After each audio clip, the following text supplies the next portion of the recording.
We are starting the session now. Abdesh sir, with your kind consent, we will start the session.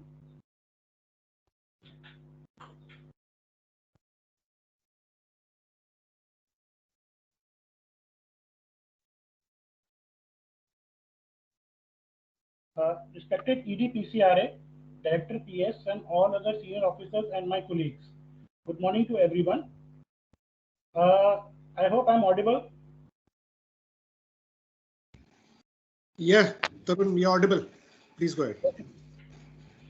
Good morning to everyone. A very warm welcome to all the officers, OMC officials, and all the PCRA ex-officers for joining this webinar. My name is Tarun Gupta. I am Deputy Director Transport here at PCRA. On behalf of PCRA, we would like to welcome all the esteemed speakers. Today, we are presenting on the subject titled Biofuels. As already you would already know that government has emphasized on achieving energy security of the country with a target of reducing import dependence. This emphasizes a strategic role for biofuels in the Indian energy basket. These resources include agriculture and forest residue, municipal solid waste, cow dung, etc., which can be used to convert into biofuels.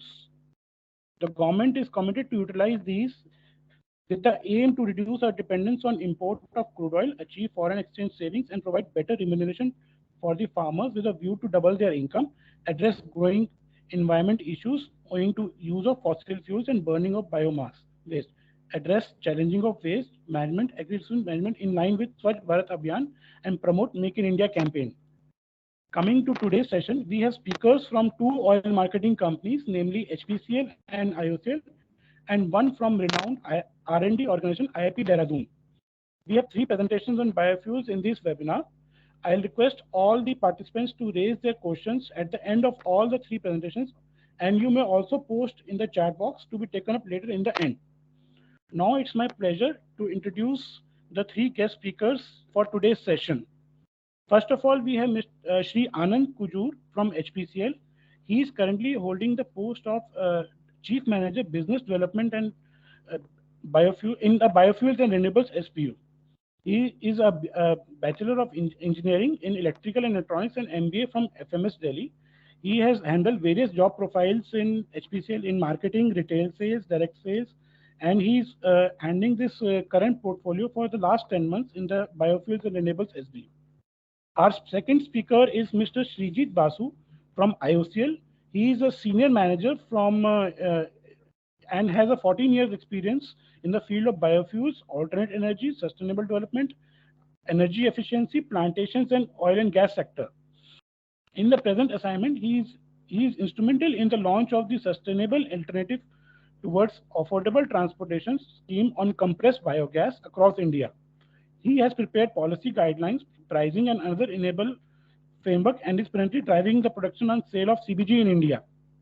He is also involved in various projects and activities of Indian Oil in CBG from various biomass and waste streams, climate change mitigation values, net zero initiatives, advanced biofuels, renewable energy projects. He is also involved in the execution of CSR projects in biogas and solar for Indian Oil. Mr. Srijit Basu is a postgraduate in business management from Institute of Rural Management, Anand, and has a bachelor's degree in chemistry and education.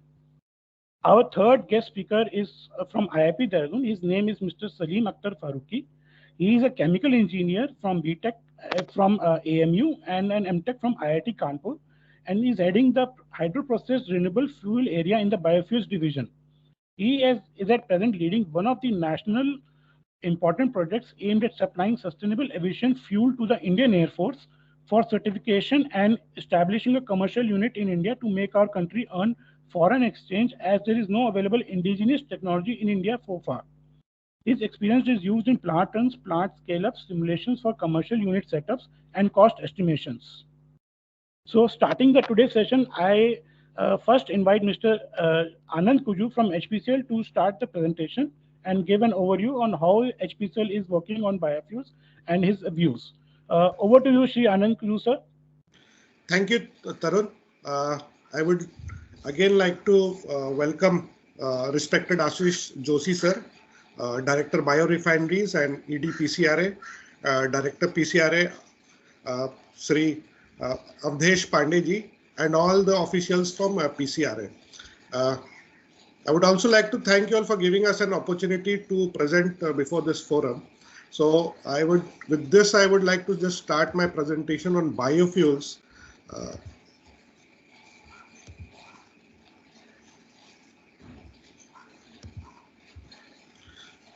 is the screen visible now? Yes, sir, it is visible. Yeah. Now, biofuel is one of the sectors which has become really a hot topic, and all the countries are trying to working on it, how to develop it. Now, though biofuel is not a very new thing, something this has been for generations, but we have to understand why biofuels are now becoming a thrust area for most of the countries. One is the strategic concern over energy security and energy prices, and especially when you see the scenarios of where you have war coming in, and also this is basically pushing the countries to think about the energy security issue in a very big way. The second most important thing is the climate change, the need to mitigate climate change and achieve lower greenhouse gas emissions. And third, as already told by Tarun in his inaugural speech, that agriculture support consideration, creating and sustaining jobs in the agriculture. So these are possibly the main driving forces why countries are going into it. And added to it is their commitment towards the what you can say COP 26 or 27, which has happened last year. Uh, Biofuels, if you see, has a very wide dimension. It is not only if you see biofuel, but what benefits it brings to the environment. That is also a very important aspect, because burning biomass was becoming a major pollution issue for many cities. So this will also help in mitigating and improving the air quality. And this is also it will take care of the residues and waste so that the disposable is done in a very environmentally friendly manner. Now first we would just go through the global scenario, uh, how biofuels is projected by most of the international agencies. uh, if you see this, there are three scenarios which have been shown. uh, Basically, the APS scenario, that is the announced pledges scenario, which basically assumes that all the governments will meet in full and on time all of the climate related commitments that they have announced. The stated policy scenario, which is steps, basically analyzes what actually is the policies that they have rolled out and the measures they have put in place for achieving it. And while the net zero emission scenario, this is the basically the most technically feasible, cost effective and socially adaptable pathway which International Energy Agency had predicted. So here you can see that a quantum of when we see the step scenario, we can see that oil is having still a very major quantum of share by 2050. But when we look at the APS scenario, you can see that biofuels is gaining a lot of from 2020 onwards. A quantum share is also coming to biofuels. So there's a lot of thrust all over the world which is coming for biofuels. Similarly, these are the predictions, like will the liquid biofuels, what will be the quantity that will be required in terms of the demand for, because biofuel is not only liquid fuels, we can say CBG, biogas, biomethane. These are also, if you see the prediction, so we can see that by 2050, 2030, there's a quantum of improvement and a lot of demand which is getting generated. And these are basically more driven from the policy point of view also, and also from the requirement, because people are also getting more sensitive towards the environment. Now, if you see the liquid biofuel scenario, currently if, over 90% of the liquid fuel produced today are from conventional biofuels. By the term conventional biofuels, what we want to say is which use a biomass, that is the feedstock, basically like sugarcane, ethanol, starch, vegetable oil, hydro-treated vegetable oil, palm, rapeseed or soybean.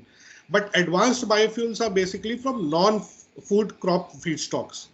And these are very important because these are not competing directly with our eating habits.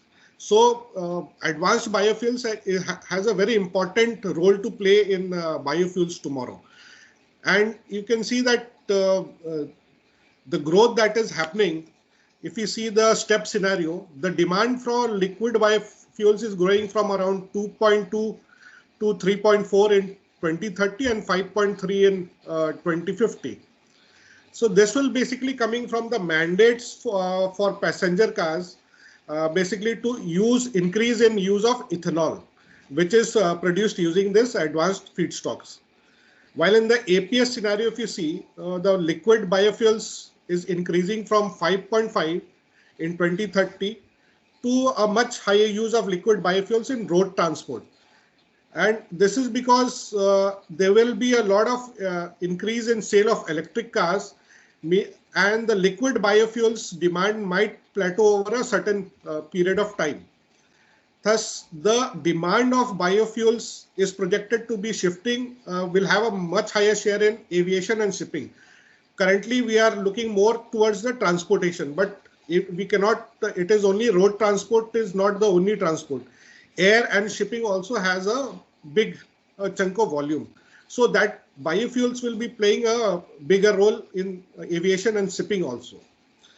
And if the net zero scenario, if you see, the liquid biofuels is increasing from 5.7 in 2030 and remains around this level till 2050. This is basically the projection is on the basis that there will be a higher penetration of electric cars and trucks, which will result in a significant reduction in biofuel consumption in road transport. And there will be a limited supply of sustainable bioenergy available. So these are the various scenarios which have been predicted for biofuels. Similarly, if we see for the sustainable aviation fuel, the marine or the biomethane. So in sustainable aviation fuel, you can see there's a quantum of jump from 2025, where it is around 8 billion liters. It is moving to 449 billion liters in 2050. So this is a big chunk of contribution that SAF will contribute to the aviation sector. Similarly, if we look for the biogas consumption, you can see slowly conversion to biomethane will be gaining more prominence.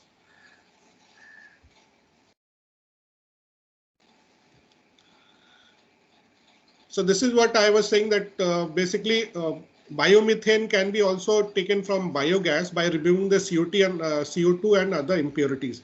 And this is projected to gain a very big market share. Now we come on to the biofuels in India.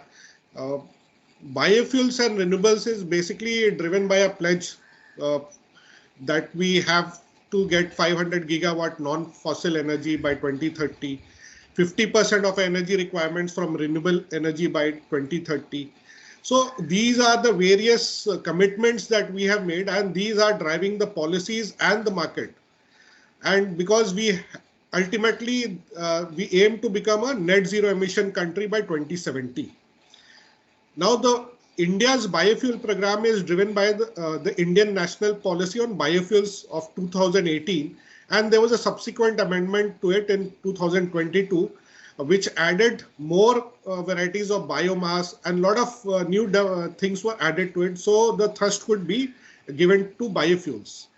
And some of the flagship programs which the government has been running is like ethanol blended program, National Biodiesel Mission, Biodiesel Blending Program, and the Satat scheme.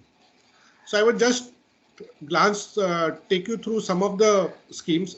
And as I said, biofuel is not a very recent development.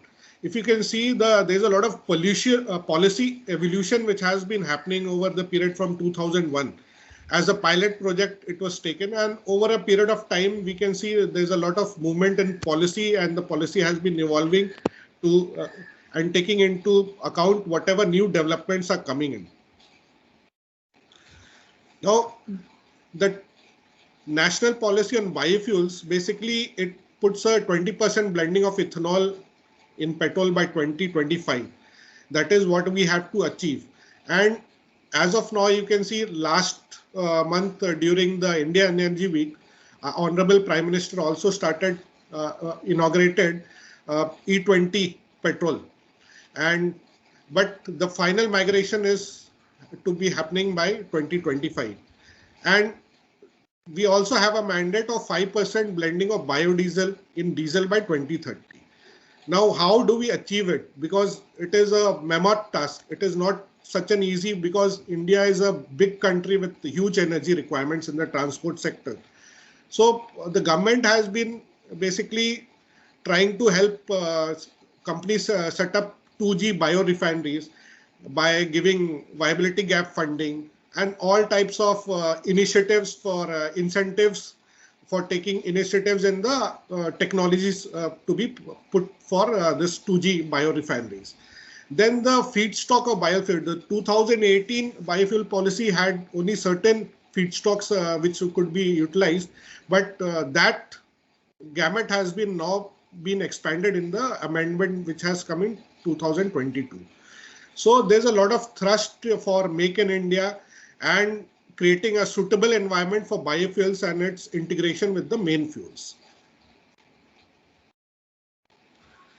Now the E20 roadmap for India basically is to raise the ethanol production capacity from around 700 to 1500 crore liters.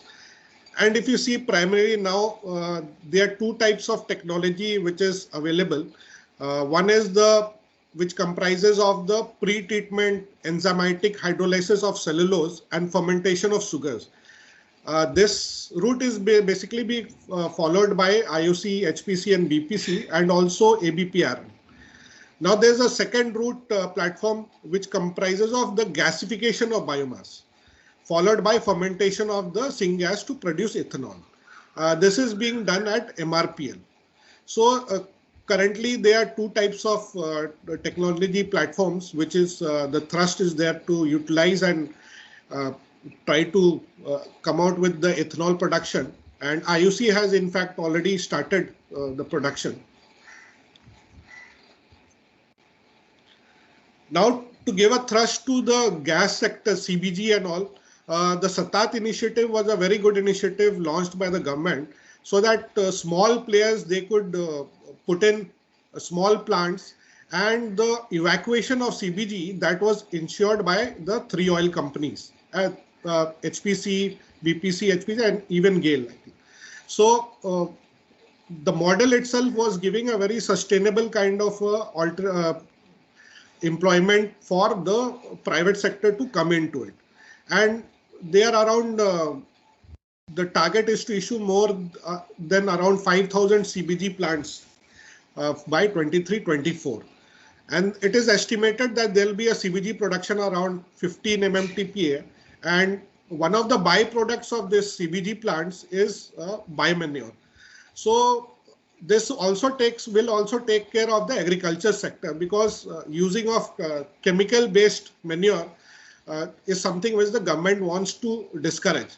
So this will also give a back to the agriculture sector, biomanure, which will be a more sustainable kind of a development for that sector. Now, if you see what is the current status of biofuels in India, currently the more thrust is on basically ethanol and your biodiesel. And as of you can say that OMCs have tendered almost 599.7 crore liters of for ethanol supply, and LOIs have already been issued for around 475.4 crore liters, of which around 69.63 crore liters of ethanol has been received. So in January, if you say for the month alone, the ethanol blending was around 11.44%, and cumulative basis, if you see, it is around 10.81%. And for biodiesel, around the OMCs have procured around 6 crore liters of biodiesel for blending till January 23. Now, if you see the trends of how the biofuel trend has been moving from 13, 14. So there you can see the ethanol blending was around 1.53, and now what we have moved up for around 10.8. So there is a substantial, a good increase which is happening, but still there's a long way to go, keeping in mind the commitments that we have made to ourselves. If you see on the biodiesel's side blending, that is probably not picked up as much as what ethanol has picked up. So though, if you see in terms of the volume which has been delivered, so it was going towards a peak and then it again reduced, and then we are again finding it has increased. These graphs also depict basically what is the ethanol received by the PSUs and what they have blended.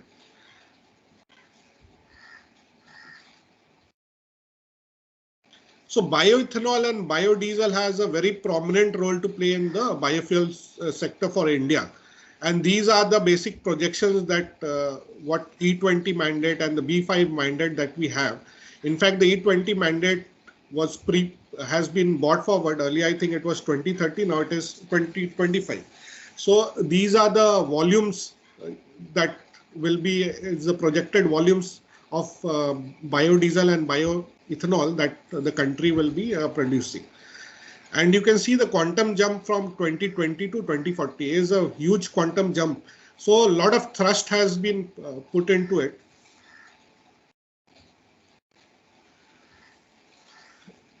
Now, if you see the sustainable aviation fuel also, this is a sector where India has not made much progress as of now, but that is, we cannot be aloof from it. So because globally it is happening and India has to keep up. So if we see the SAF projections also, they are basically will be from different types of technology which will be used, like from HEFA, which is a hydroprocessed esters and fatty acids. You can see that the quantum is also increasing from 2024 to 2030. Then you have the gasification, which uses the Fischer-Tropsch method. So there are two things. From it can be made using municipal solid bio waste also, and from agriculture and forest residues. So this will also have a big role to play. Then you have the alcohol to jet, which the AT jet, which is made from agricultural or forest residues, and your surplus sugar streams such as cane, molasses. And fourth is your power to liquid, basically produced with hydrogen technology and carbon from industrial processes and other point forces. Now, if you see the biomass scenario, so you can see that in by 2050, biomass even for industrial use is also gaining prominence. And similarly for CBG in transport sector, liquid biofuels and transport sector, and the traditional biomass which was being used for homes, that will see a dip, because biomass will now be getting a more commercial, will have a more commercial role to play. In the marine sector also, if you can see the projections, like if we have the HFO plus DO blending with say 20% blending, or with a 30% blending, the kind of million tons which is required for the Indian marine sector. And if you see the requirements which has been projected by the DG Shipping Office for diesel oil and light fuel oil, so this is also one sector where a lot of work has to be done by all the companies which are into this sector, so that we can have a good amount of blending in the biofuels for the marine sector also.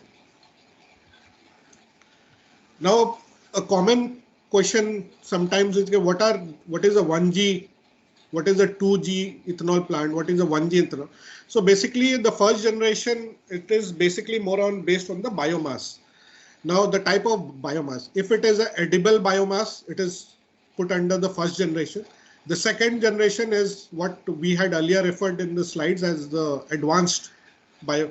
So it is the non-edible biomass, because these are not directly competing with our food, for the food that we are having. And the third generation, which is getting further developed, is your algae-based biomass.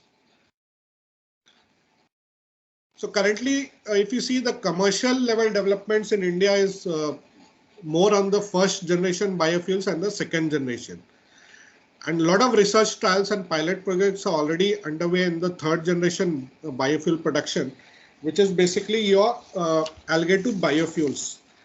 Now, if you see, even a lot of research work from the IITs is being done on this, and they are doing it through the hydrothermal liquefaction process, which is a commonly used thermochemical conversion method, which in where we use to convert wet microalgal biomass into biocrude or bio-oils. So biocrude is basically a liquid biofuel produced by liquefaction of biomass using high temperature, high pressure liquid phase thermal processing. And like bio-oil, this biocrude is also organic liquid produced from liquefaction. So a lot of research work and pilot uh, uh, projects are already underway, and they are showing very good results for the third generation. Fourth generation is basically genetically modified algae to enhance the biofuel production, because algae in a natural kind of an environment, if we grow, so there's a lot of area required for growth and all. So now there's also a move for moving to genetically modified algae to enhance the biofuel production. These are some the various biomasses which are used. And if you see the biodiesel production from crop plants and tree-borne seeds, basically has 4 distinct stages: the cultivation, the trading of the seeds, and the oil extraction from seeds, and transforming the extracted oil to biofuel through the process of trans-esterification, and then the blending of this biofuel into the diesel. Biodiesel, if you can say, is presently manufactured from imported palm steam, UCO, which is used cooking oil, animal tallow, acid oil, short gestation oilseed crops, and tree-borne oil seeds. Now, imported palm steam, though it is a widely used for making biodiesel, but it negates the basic fundamental policy of ours of saving foreign exchange and having energy security. So we will have to move towards more better the other feedstocks, where we have our own feedstocks, so that we are not dependent on imports. Used cooking oil is also is being used, but the problem is there has to be a lot of regulation for used cooking oils. The government has already defined that who are the agencies which can collect and all, but still there's a lot of loopholes which because the supply chain of used cooking oil has not developed as of now. Now, biodiesel from animal tallow. Animal tallow has a unique property which is hard to produce in plant oil. It has a higher cetane number than plant oil. Similarly, acid oil, which is basically a byproduct in vegetable and edible oil refining, and contains free fatty acids. And short gestation oil crops is also an feedstock which is used for biodiesel production. A good development is the Assam biorefinery, which is using bamboo. Now, this is the technology provider is Semafolis, and EPCM has been provided by EL. So this is basically using bamboo, which is widely available in Assam, and around 5 lakh metric ton of bamboo will be annually used to yield around 48,900 metric ton of ethanol. And plus there are other byproducts like peripheral alcohol and acetic acid, and also liquid CO2, which will be available. Now, biomass has a supply chain is a very important aspect when we see in terms of how this biorefineries or our CBG plants work. So if you see the chain model, it is basically the harvester. Once the harvesting is over, then there's cutting of straw with the cutter, raking of paddy straw at field, and baling as a very important because once you're putting into the plant, it has to be of a definite size. And so baling of raked biomass, that is the key aspect. There are a lot of challenges currently with the biomass procurement. One is it is still a unorganized supply chain, though there are some companies which have come into picture. They are providing app-based facilities also, and they're trying to be on a more organized way. But still, there's a lot of development which has to happen. And biomass is if you see the 2G biomass, it has a very seasonal availability. So you have to plan quite well and also store it for the rest of the year. Currently, the government has also allowed the export of agri-residue based biomass and briquettes.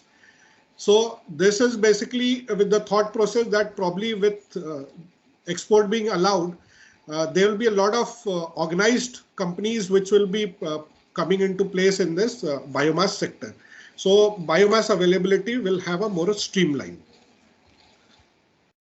Now coming to what HPCL has been doing currently on the biofuel front. Basically, we have under construction a 2G ethanol biorefinery at Bhatinda, Punjab, a CBG plant at Badayu, UP, and another CBG plant at Iliru, Andhra Pradesh, which is still construction is yet to start, and also a CBG plant, a compressed biogas plant at Patmeda, Rajasthan. Then we also have a waste to energy small project at which is in at our HPCL Vizag colony, which is still under development. So the 2G ethanol biorefinery that we have at Bhatinda has a capacity of around 30 million liters per annum. And the feedstock is basically rice straw. And that is around 510 metric tons per day is the requirement. Now, if you see the flow chart, how the process flows in this ethanol plant. The biomass storage basically has the rice straw that is baled into sizes and in the weight of around 18 to 20 for HPCL, but this is a very generalized process now, I think, which all three oil companies might be having the same. So there's a range of weight, 15 to 22 kg should be the weight. Now, next is the milling system. This system basically consists of your material handling, the milling, conveying. The purpose of this section is for conveying the feedstock at required capacity, destoning it, magnetic particle separation, and intermediate storage. Because once the biomass is correct, there are very high chances that stone will be into it. Then also metallic dust may be there. So these has to be segregated before it is fed into the plant. Now the next section is the wet washing section. Wet washing section will basically, it is performed for preconditioning of feedstock and extraction of unwanted components, swelling of feedstock, the efficient percolation of catalyst, minimization of wear and tear of critical equipment. So this is also a very important section.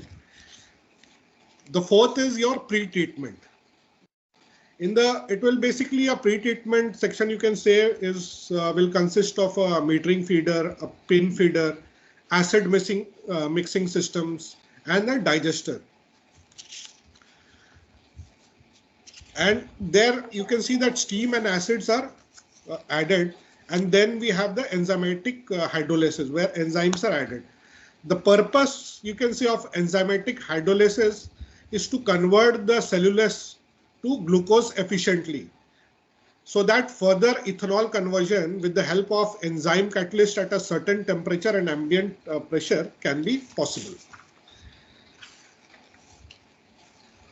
Now moving on to the next step, which is co-fermentation, is basically the conversion of hydrolyzed glucose and xylose, which is hexose and pentose sugars, to ethanol and CO2, and this takes place with the help of the co-fermenting yeast that is there.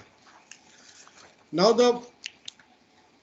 The fermented mash from the co-fermented section is basically then distilled and dehydrated to get the fuel grade ethanol. Now, the stripping section, this basically has uh, different types of distillation columns.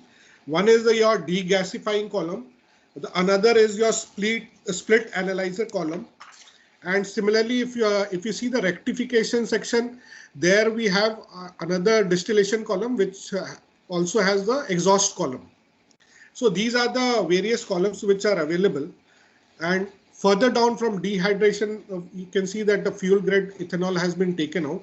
Then you have the dehydration section. There, depending on the feed and the product specification, the dehydration or the regeneration exchange takes place based on the set time cycle. Now, this process, the regeneration process, you can say releases the absorbed water together with the ethanol content. And now this is recycled back to the system for reprocessing. The solid liquid separation part, this is whatever spent wash is generated in distillation section is basically pumped into the solid liquid separation section to remove any kind of suspended solids in the process, lignin, unconverted cellulose and hemicellulose, which are in a suspension. So these are basically removed. And then we have the concentration of the solid, which is built in the various evaporation stages, basically by exchanging heat from the vapors generated from the other effects. So the distillation sector, and you have the second stage is the evaporation section. So this is the basic flow of the process flow that you have in a 2G refinery. Now we have another plant which is the CBG plant at Badaयूं. This has a 14 tons per day is the CBG production capacity, and 65 tons of solid manure is a byproduct of this CBG processing. The feed straw is here also is rice straw, and that around 100 tons per day is required per day. So here also, if you see the basic flow of how things work in a CBG plant, you have a biomass mass milling section, which is almost similar to what we have discussed in the ethanol, 2G ethanol plant. Then you have a biomass pre-fermentation and slurry preparation. This section basically has a pre-fermentation facility, and this is done by, when you start a CBG plant, you require for this cow dung and RC culture. Cow dung is only required during the initial startup. So this is basically as per the technological requirement of the technology provider. Now, if you see further, you have the anaerobic digestion, which is basically a two-stage mixed plug flow anaerobic digester, and this the gas recirculation system is also used for effective and intense mixing. So this has a very specialized control for process parameters such as solids, HRT, OLR, pH, temperature, and others. Now, then we move out to the solid liquid separation. So whatever digestate is coming out from the anaerobic digester, this is fed continuously to this solid liquid separator. The solid cake is separated, and it has around, say, you can say 70% moisture by weight. So the majority of the liquid stream of the digestate is recycled back to the process, that is the pre-treatment section of for the slurry preparation, and thus reducing the requirement of fresh water. Now, balance of the liquid digestate is stored in the lagoon. So you have to keep a lagoon, because the technology that we have selected, that also has a lot of around, say, 100 kL of liquid which is getting generated. So we have kept a provision of a storage lagoon for that also. Now, a very important aspect is your gas cleaning section. Whatever biogas that is generated by in the anaerobic digester is basically a mixture of methane, carbon dioxide, hydrogen sulfide, and there are also traces of other gaseous impurities and moistures. If you can say the typical composition of a biogas is, say, you can say CH4 is around 55 to 60%, CO2 will be say 35 to 40%, and H2S around 0.2 to 1%. And this depends on the what is the type of biomass that you're including. So the conversion of this biogas to CBG requires basically removal of all these impurities and concentrating methane up to 96% before compression. This is another project of CBG which we have started. Construction on this has yet to be start. Also, we have a CBG plant at Patmeda in Rajasthan, which is basically HPCL's first project under the Waste to Energy in Rural Govardhan scheme, you can say. There it will be processing around 100 tons per day of cow dung, and the CBG production expected is around 1.6 tons per day. And Waste to Energy, you can say we have a very small project around which is of 250 kg and a biogas production of 10 kg. This was is being done in our own housing society in Visakhapatnam. These are certain. Anand sir, I would like to just intervene. Sir, you can go further for HPCL.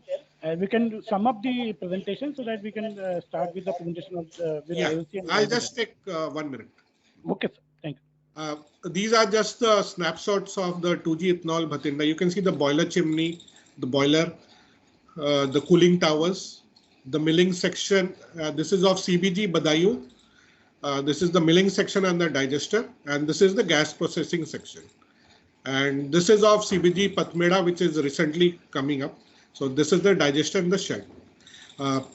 With that, I would like to end my presentation because this paucity of time, and I would like to thank everyone for giving me a patient hearing. Thank you. Thanks, Anand sir, for giving insights into biofuels, biomass, and everything. I would not, without wasting another time, I would like to request Mr. Srijit Basu from Indian Oil to start this session and give his insights. Thanks a lot.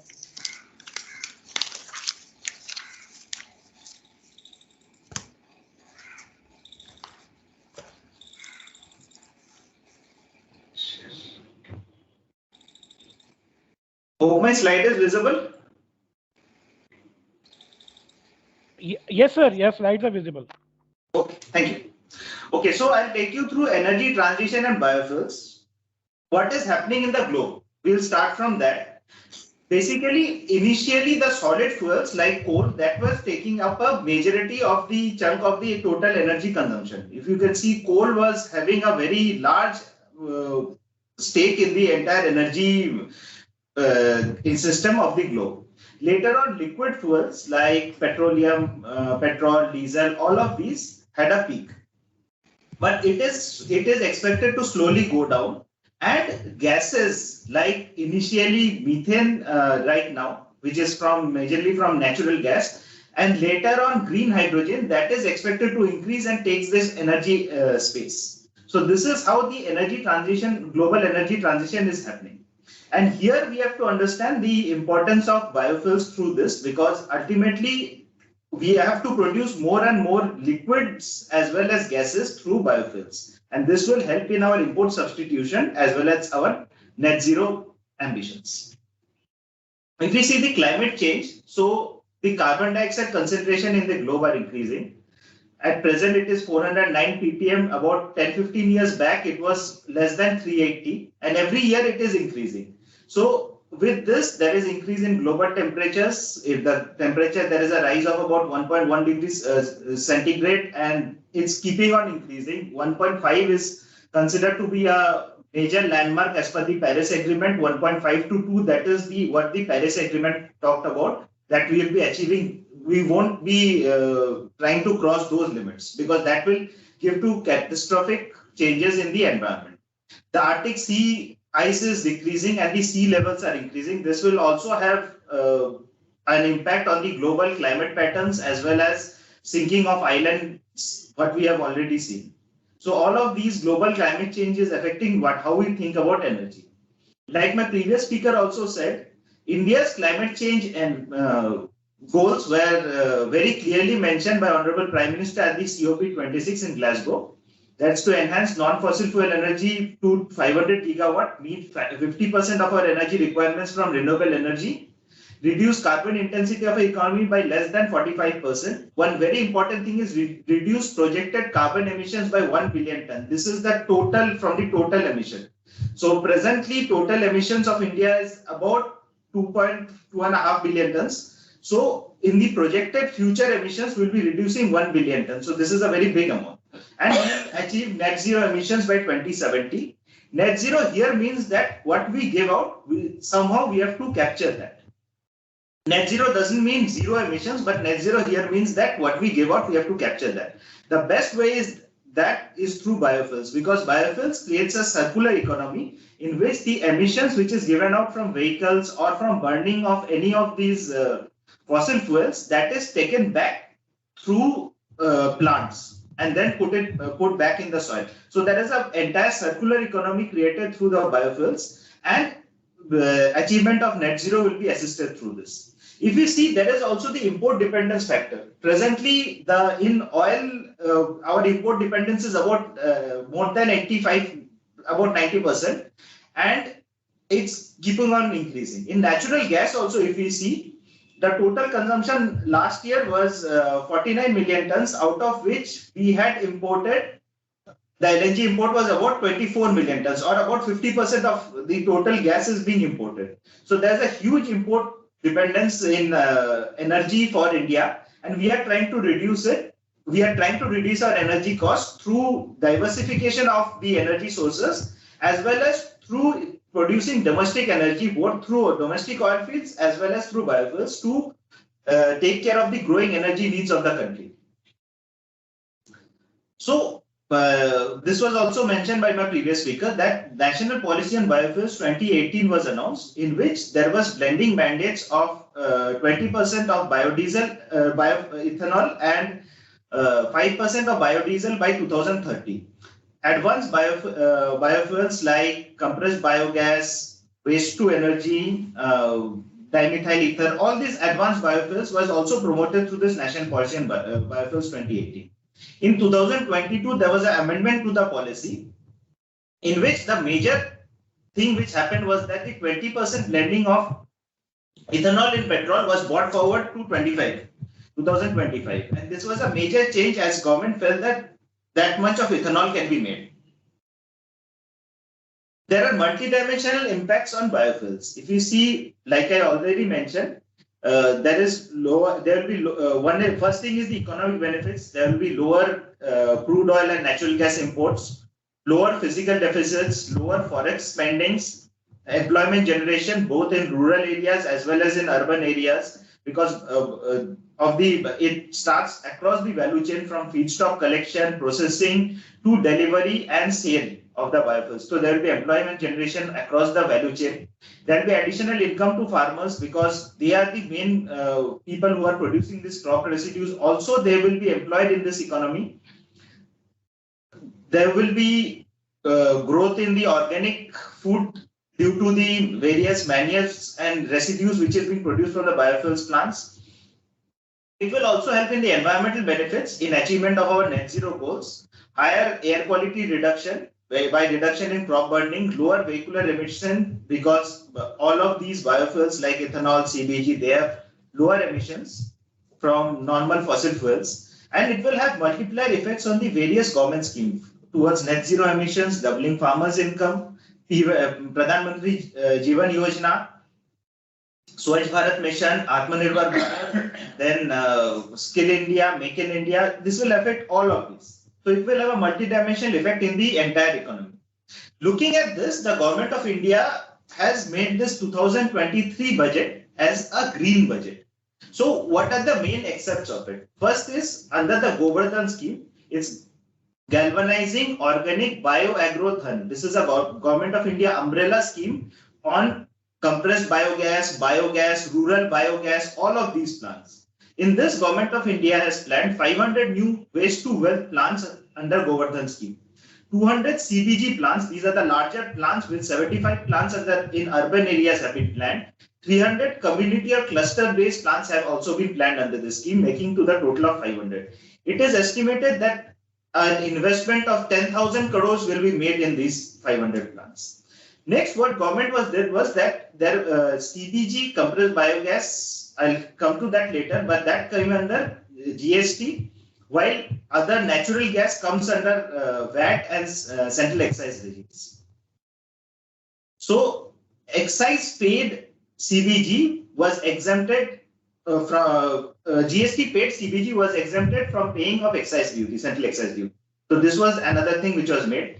Government of India will provide physical support for collection of biomass and distribution of biomanure. So this was also announced, and our parent ministry MOPNG is creating policies, enabling policies for this. Then towards energy transition and net zero, for the first time, rupees 35,000 crores for capital investments was provided to oil Ministry of Petroleum and Natural Gas. So this was a huge investment towards the future for India. Next, we will also look at PM Pranam scheme, that is program for restoration, awareness, nourishment and amelioration of Mother Earth, through which alternative fertilizers like organic manure is being promoted by Government of India. We'll see that this is a major byproduct of the biofuels plants, and this is required for the propagation of such plants. So all of this is promoting this biofuel sector. If we look at the ethanol demand scenario by 2025-26, as per the Niti Aayog report, there is a requirement of 1,016 crore liters of ethanol for blending in petrol. So this is as per the 20% blending mandate, which was earlier mentioned. So what does this mean as per the present scenario? Last year, ethanol is normally taken in the ethanol supply year, that is 1st December to 30th November. It will be changing from next year, but at present it is 1st December to 30th November. Last year in 21-22, that is 1st December 21 to 30th November 22, the blending was 433 crore liters, achieving a blending of for the first time of 10.02%. So the 10% limit was crossed by all the oil and gas marketing companies for the first time through this blending. And we have to reach 1,016 crore liters. So at present, the blending is from B heavy, C heavy molasses, direct sugarcane juices, damaged grains, as well as grain-based ethanol. This is the present gamut. Government of India has also, through the oil and gas marketing companies, released an expression of interest for production of ethanol from dedicated ethanol plants. So these will be mostly grain-based ethanol plants, and various about 130 LOIs have been provided across the country for production of ethanol, and various plants are under various stage of construction. This year, if you can see, the blending percentage has reached 11.5%. So it's increasing, and we are very hopeful of reaching the target of 20%. So this is one part of it. This is the first generation ethanol which is happening. Which is mostly from sugarcane as well as the grain roots. What is other thing which is happening is we are also looking at enzymatic hydrolysis. It was mentioned in details, where biomass like paddy straw is used through enzymatic hydrolysis. The enzymes break the cellulose chains into sugars, and microbes ferment sugars into ethanol. So through this, ethanol is being produced. Indian Oil's plant, or second generation ethanol plant, was dedicated to the nation by Honorable Prime Minister on last Biofuels Day, that is 10th August 2022. Some pictures of the plant. So about the plant will be producing 100 kiloliters per day, or 1 lakh liters per day of ethanol. The plant will assist in greenhouse gas mitigation of 0.3 million metric ton per annum. With it will consume a feedstock of 0.2 million metric ton per annum. The project cost is 909 crore, out of which a viability gap funding has been provided under G1 scheme of 150 crores. So this is the project design. Second, what we are also doing is we are looking at off gases, because refinery off gases, they are going out into the atmosphere and causing emissions. But if we can capture that and produce a product, then this will come under CCU, or Carbon Capture and Utilization Project. So our first project, which is coming up in Panipat refinery only, the technology is by a US-based company named LanzaTech. Its capacity is 128 kiloliters per day. It will reduce greenhouse gas emissions by 0.2 million metric ton, and the feedstock will be the off gases of the refineries. And the plant is being constructed with a project cost of 440 crores. It's nearly so.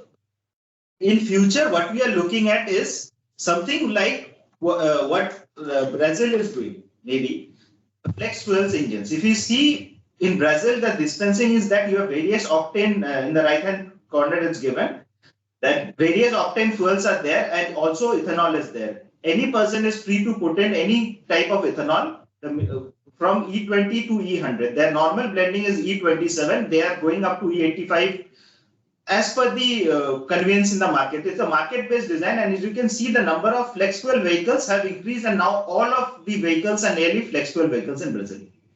India has also launched this Toyota Corolla Altis, which is a flex fuel vehicle as well as a hybrid vehicle, and many more vehicles will come on this.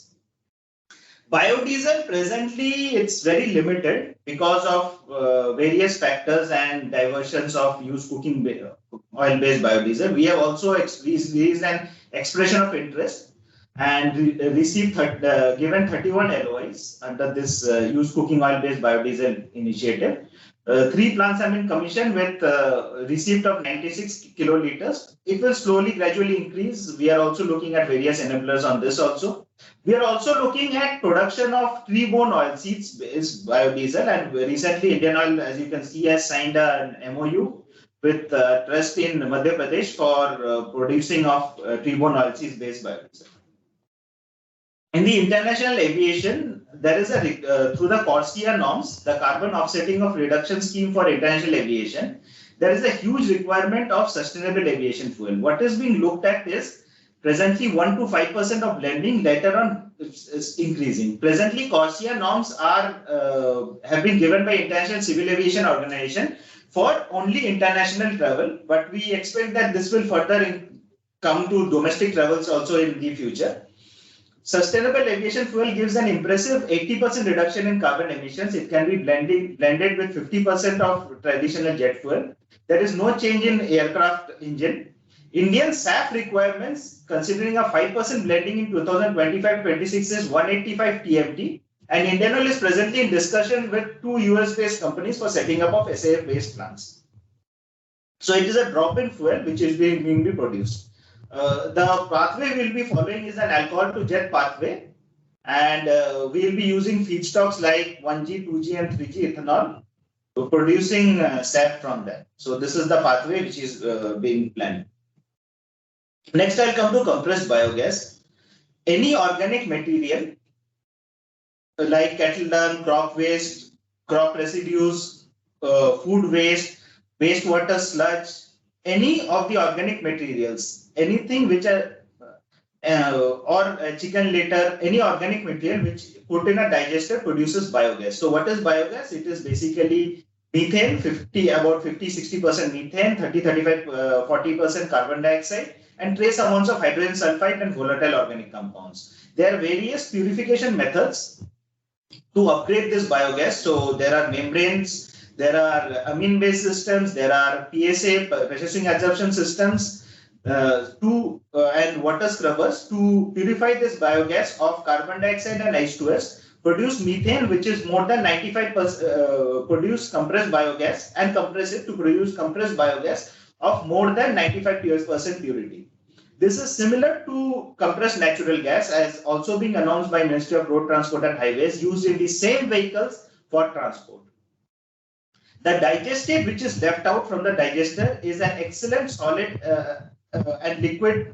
The solid and liquid fermented organic manure has high amount of organic carbon, about 20% of it, and also nitrogen, phosphorus, and potassium, and can be used as a substitution to chemical fertilizers. And it's already being used in India. It is also being exported abroad by various plants. So this is one initiative of Government of India. There are various revenue sources from the CBG plant. It can come from sale of CBG as transportation, industrial or commercial fuel, pipeline injection of CBG, which is already being allowed by Government of India, sale of organic manure and slurry, sale of carbon dioxide, which is also being produced, and 1 or 2 plants are also planning that. Sale of sulfur, carbon credits, because as we have spoken earlier about the Paris Agreement, it has started from that. In the last COP27, now countries have decided for a mechanism for giving carbon credits. Recently, Government of India has also got a circular out in which CBG has been included in the list of all the sectors where carbon trading will be allowed. So carbon credits can be got for the CBG plants, which will also become a future source of revenue. Various enablers have also been introduced by Government of India in this sector. The sector has been put under priority sector lending by the Reserve Bank of India. Various banks like Canara Bank, Punjab National Bank, Bank of Baroda, all of these are financing, have created specific, even State Bank of India, Union Bank, they have created policies for financing of CBG plants. CBG has been put under white category for pollution clearance, and other enablers, various state level committees have also been formed to promote CBGs in the state. So various enablers have been introduced by Government of India. So what are the motivation by us or oil companies as well as the Government of India? If you see import substitution, fertilizer imports during 2020-21 was about $7.6 billion. Additional import of LNG during 21-22 was $13 billion. So there is a $20 billion imports reduction, import substitution, which can be done through use of CBG and fermented organic matter. There can be a subsidy reduction. The total subsidy of chemical fertilizers was 1.58 lakh crore. It will be reaching somewhere around 2.5 lakh crore this year. So there is a huge subsidy reduction which can be achieved by it. Climate change mitigation, 1 ton of CBG produced can reduce 3 tons of emissions. So 15 million metric ton CBG, which is being planned through this entire thing, can reduce 45 million metric ton of carbon dioxide emissions. The Indian energy related emissions, like I mentioned earlier, was 2.5 billion metric ton. So there can be a huge reduction in that. The economic losses associated with health effects of crop burning is about 35 billion per year. That also can be reduced. So the sustainable alternative towards affordable transportation, Satat initiative, we had launched this in 2018. The target was 5,000 CBG plants of producing 15 MMTPA CBG and 50 MMTPA of organic manure with a total investment of $22 billion, giving employment to about 0.4 million people and emission mitigation of 50 million tons of carbon dioxide equivalent. So the first plant under Satat scheme was commissioned by Indian Oil in Pune, Maharashtra. It is a food waste based plant, still running very well. I'll show you that later also. So on 5th September, we had launched this. Presently, there are 40 commissioned plants across India under Satat initiative, and our plants are 5,000 CBG plants. We had introduced a very good pricing scheme. Basically, we have released an expression of interest, telling people that we were willing to buy CBG anywhere across India, oil and gas marketing companies, Indian Oil, BPCL, HPCL, GAIL and IGL. This is the price which we are offering. So we have tagged the price to the local CNG price, whatever the local CNG price is, we are willing to give about 80% of it as per this table. And the lowest price as per this slab is 54 rupees per kg plus GST. And we are also giving a long-term assurance that the price will never go below 46 rupees per kg. So with all of this, we believe that the sector is now in a very attractive state for investments by private players also. Various things needs to be done in this, like the feedstock management, which are being done by various plants. Across India, we have now 43 CBG plants with a design capacity of 87 TMTPA. If you can look at the red dots, you will find that they are spread across India, north, south, east, west, with some concentration of larger plants in various places. Across the country, we have plants like IoT Biogas, which is a JV of Indian Oil, a subsidiary of a JV of Indian Oil. We have Spectrum in Rohtak. In Muzaffarnagar, we have a large Tesmud based plant. We have Asia's largest paddy straw based plant in Sangrur, Punjab, which is processing which will be processing about 300 tons per day of paddy straw. So all of these plants are coming up. Like I told, our first plant was Noble Exchange Environment Solutions plant in Pune, which was commissioned under Satat scheme. The capacity of the plant is to process 125 TMT of food waste and produce 5.7 TMT of CBG per year. Noble Exchange collects, segregates, and converts waste into biogas and organic fertilizer. CBG is used as a replacement of CNG in public buses. CBG is being sold through two retail outlets, that is industrial supply, and CBG is also being sold to public buses of Pune Mahanagar Parivaran Mahamandal Limited, PMPNL. So through this, there is a city waste to city transport model in which the city waste is used to produce fuel for the city, creating a self-sustainable city which can be replicated across all smart cities. Indian Oil, like HPCL also mentioned, Indian Oil is also setting up its own CBG plants. Our first CBG plant was commissioned in Jaipur. It is a Gaushala-based CBG plant which will be processing 100 tons per day of compressed cattle dung. It's a very large Gaushala with about more than a large amount of cattle. So the cattle dung processing capacity of this plant is 10,000 tons per day. It will be producing compressed biogas and biomanure. The compressed biogas from this plant will be used by Akshay Patra Foundation, which gives midday meal schemes to children. And at present, they are catering to 1.5 lakh children and 10,000 homeless people in and around Jaipur. So this gas CBG will be used for cooking purposes in the Akshay Patra kitchens. The biomanure produced will be used for organic farming in and around the location. The plant has been set up with a project cost of 30 crore. Our next plants which are coming up, one plant is 200 tons per day paddy straw-based CBG plant at Gorakhpur, Uttar Pradesh. It's in the anvil of being completed and commissioned. Will be commissioned very shortly. In addition to that, we are also coming up with another 100 TPD cattle dung to CBG plant at Gwalior, Madhya Pradesh. So all of these plants are coming up. If you can see, there is an entire circular economy under Govardhan scheme with this cattle dung based plant. The cattle dung from the cows is processed to produce CBG. The CBG is put in cascades used in Akshay Patra kitchens for preparation of midday meals. The manure goes back for green fodder cultivation, which is used by the cows. So there is a total circular economy which we are promoting under this initiative. The future of this, what we look at CBG is the CBG feedstocks, biogas, produces CBG or methane. The methane can be converted to green hydrogen through steam methane reforming. There is also carbon dioxide, and this green hydrogen and carbon dioxide can be converted to produce e-fuels, ethanol, methanol, all of these. So with this, we feel that there is a future for all of these biofuels and various more developments will come. So this I'll close. Thank you. Thanks a lot, Sri sir, for your valuable inputs on biofuels and what Indian Oil is doing. Now I'll request Mr. Salim Faruqi from IIP Dehradun to give his presentation on biofuels and start the session. Good afternoon to everybody. Just let me share my slide.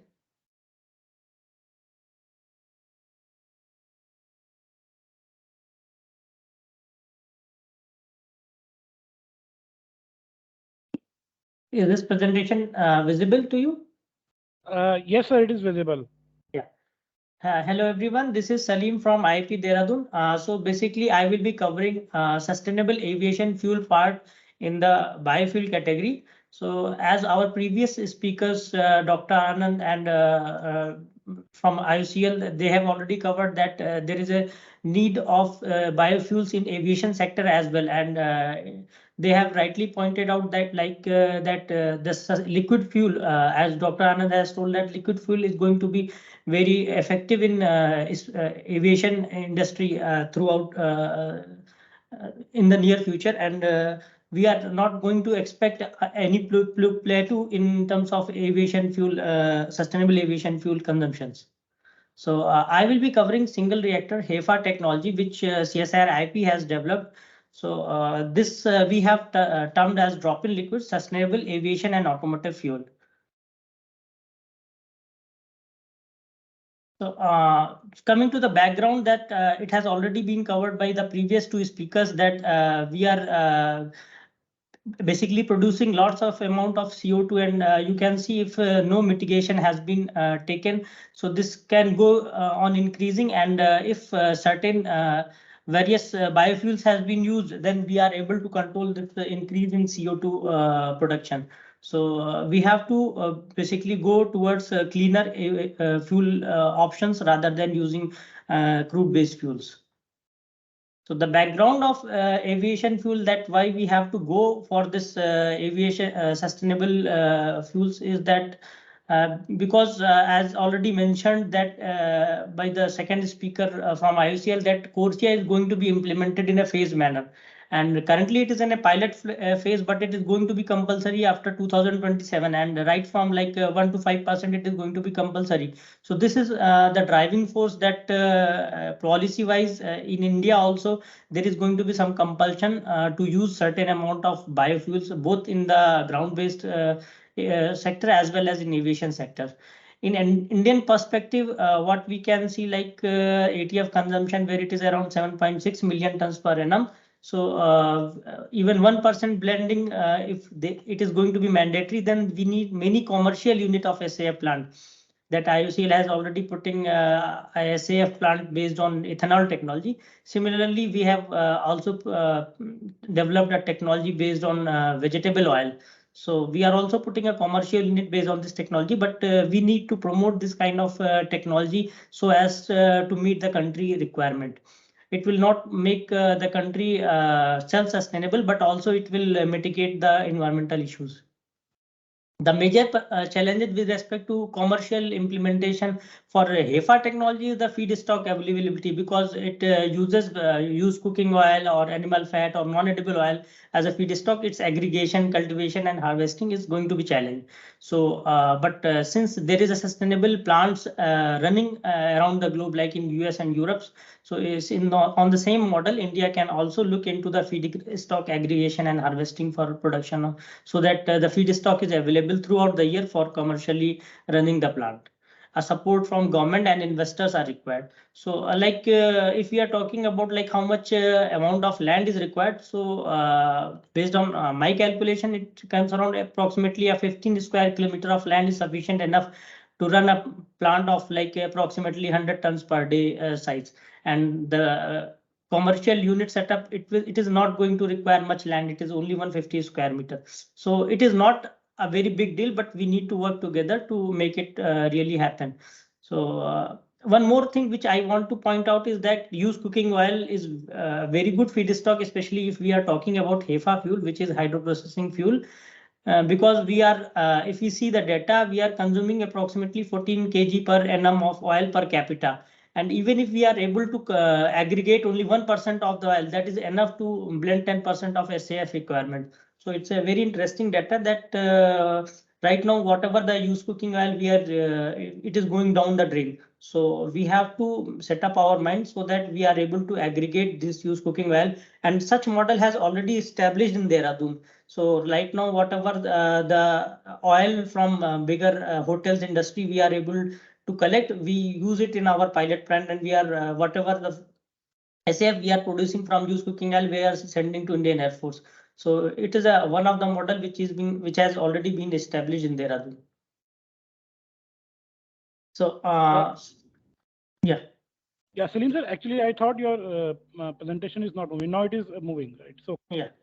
So it is this slide is basically the same, that the feedstock which we need to focus on is used cooking oil, the tree-borne oil, especially who are having short gestational time and short rotational crops, so that the feed is available throughout the year, because the plant has not to go dry in the whole year. So we need short rotation crop and high oil yielding variety crops. So if we are talking like FSSI tells that approximately 23 million of used cooking oil is consumed in India. So it is a potential recovery. We can say it is around 3 million tons of used cooking oil. So with this amount of used cooking oil available in India, we can say there is already a feedstock availability. Just we need to work on the collection and aggregation. So I will just fast forward this slide. This is basically just to show you like the consumption of the aviation fuel is going to increase, and CORSIA is going to implement the certain blending percentage of sustainable aviation fuel. So SAF market is going to be increase in near future, and approximately like you can see there is a sharp increase in demand of SAF as well. So this slide shows what are the available processes around the globe. So in the right hand side of the slide, you can see A1 to A7.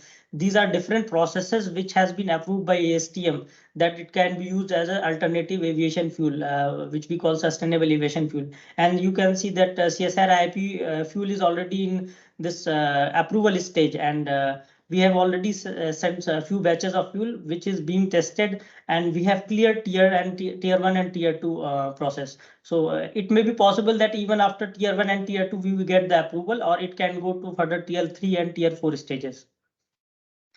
So basically, this slide shows what this actual process is.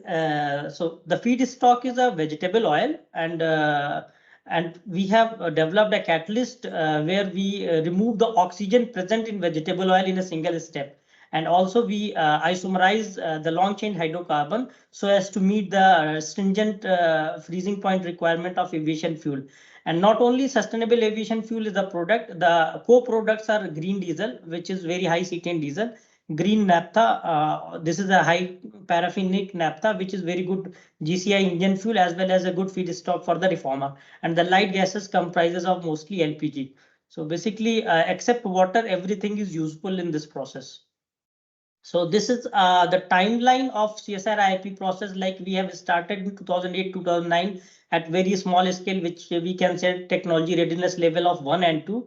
And with the expense of time, we have increased. We are as of now we are at TRL 06, that is TRL 6 stage, and we have also got the approval from BIS that the BIS has already approved our fuel because it meets the specification of synthetic aviation fuel specification, as well as we are putting one commercial unit in Mangalore refinery and one tons per day demo unit in Mumbai, Maharashtra. So, and Engineering India Limited is developing a commercial package of our technology, and it is readily available. Like if any refinery or any private investor is want to set up this plant, so it is available for commercial scale up. So basically, this process is similar to one is two-step HEFA process, which is already approved by ASTM. The only difference is that in the box you can see that the hydrotreating part and isomerization part, which is being globally done in 2 stages, we are doing in a single stage.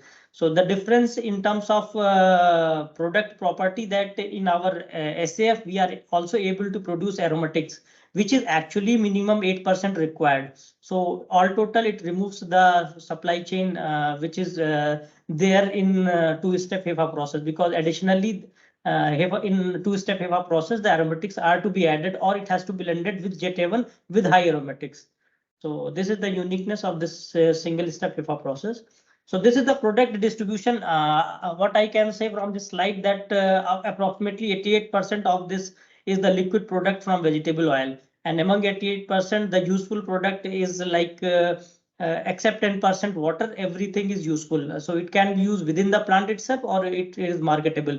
Like SAF and paraffinic diesel is very premium, and it could be sold as a high cost commodity. So the highlights of this process is that this is a single step HEFA process, and SAF is having some aromatics. Moreover, the pilot plant at IIP Dehradun has produced almost 10,000 liters of fuel, and that has been supplied to Indian Air Force.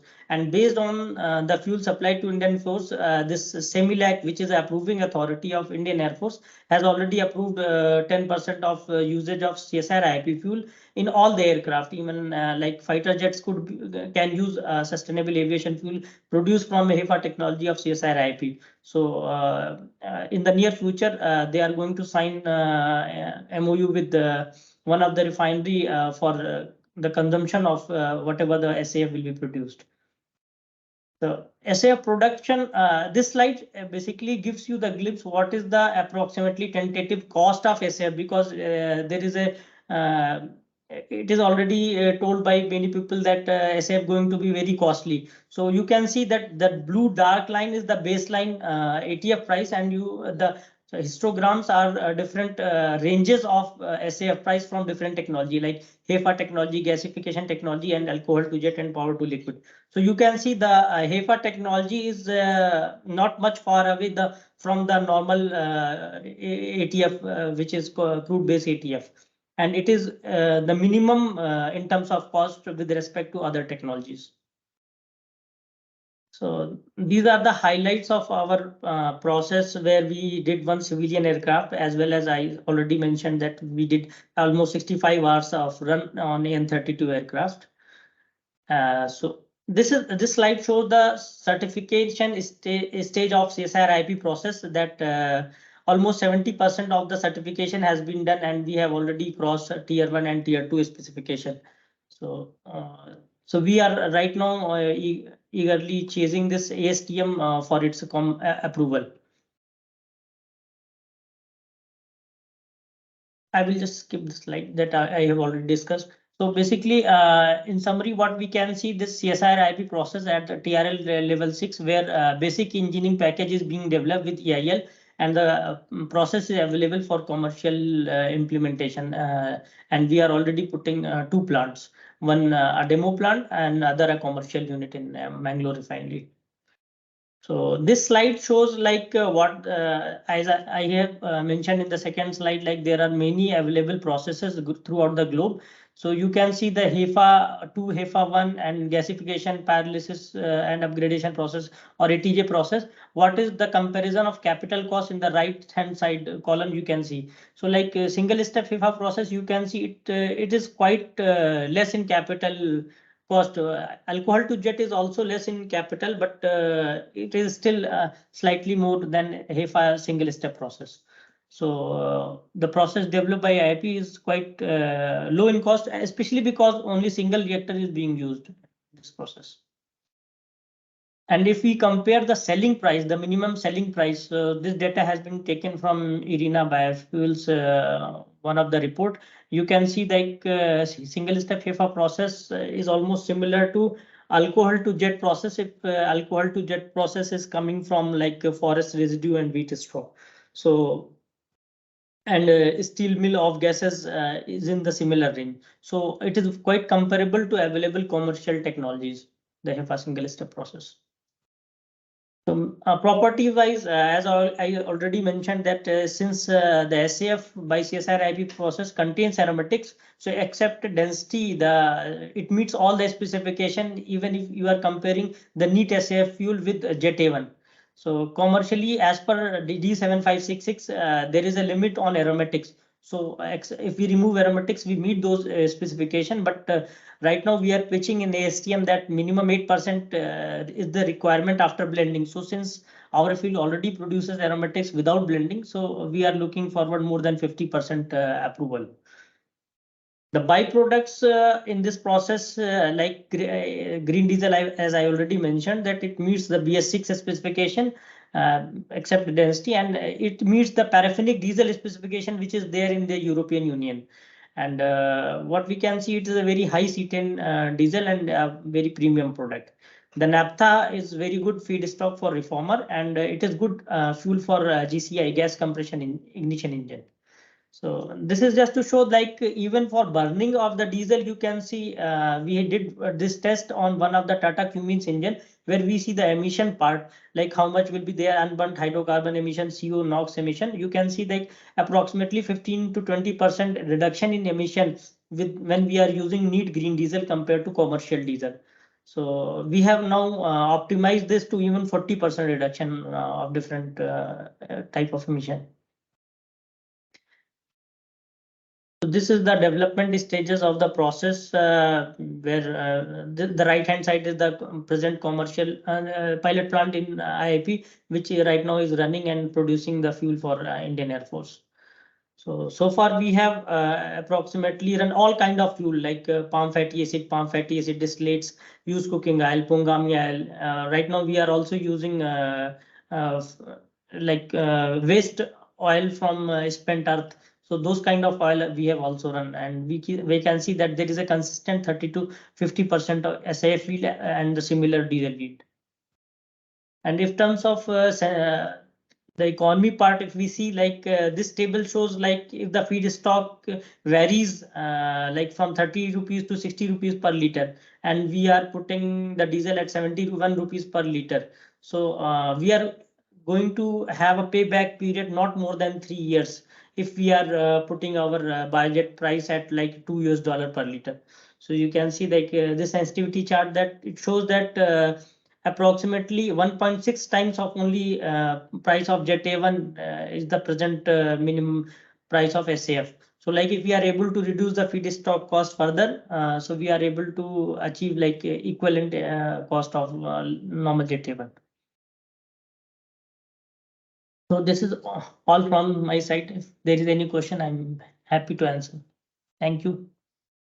Sir, thanks a lot, Salim sir, for giving insights on sustainable aviation fuel that IIP is working on, and it is very proud for you for you are giving supplying fuel to Indian Air Force, sustainable aviation fuel. Sir, now due to paucity of time, we will be taking the questions through me. I'll ask this. I'll send the questions to speakers, and we'll take the answers from them accordingly.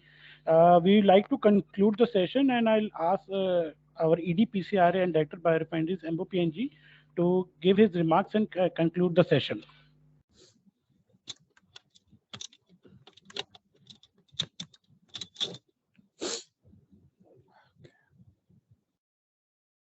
Am I audible?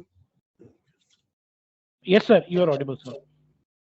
Okay, first of all, I'd like to thank all the speakers for valuable insights, and also welcome all those who have joined this webinar.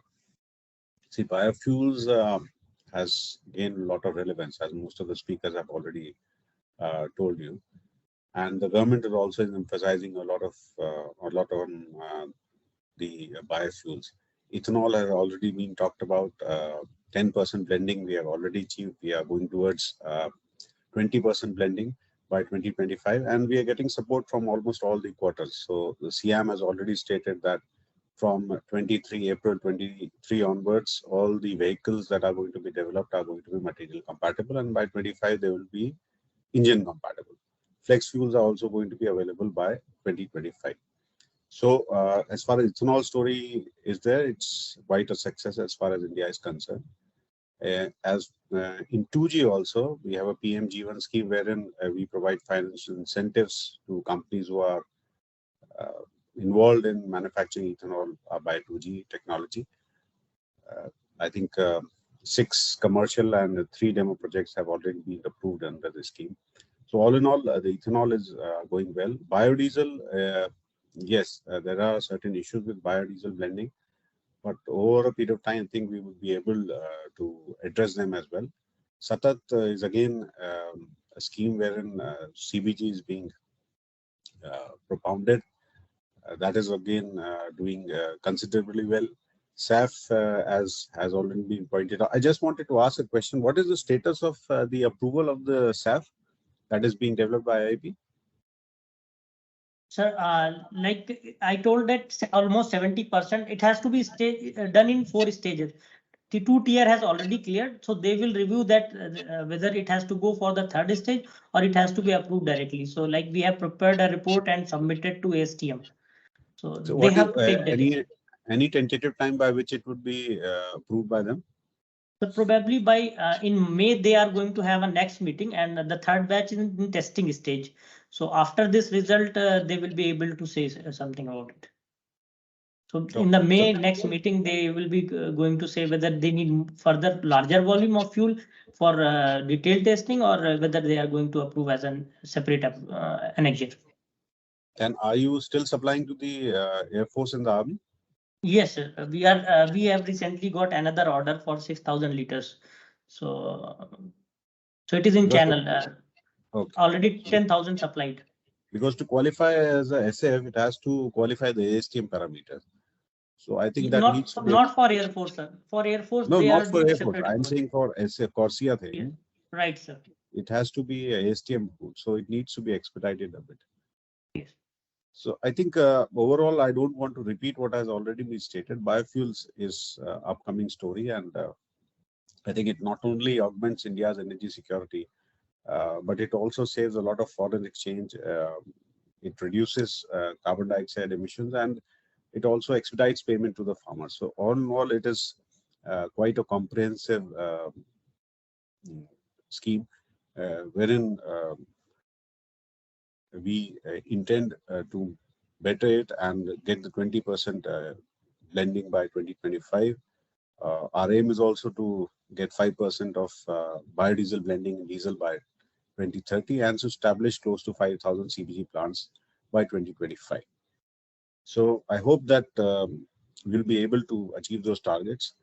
And with this, I'd again like to thank all the speakers who gave their valuable time for addressing us and giving us their valuable insights. Thank you.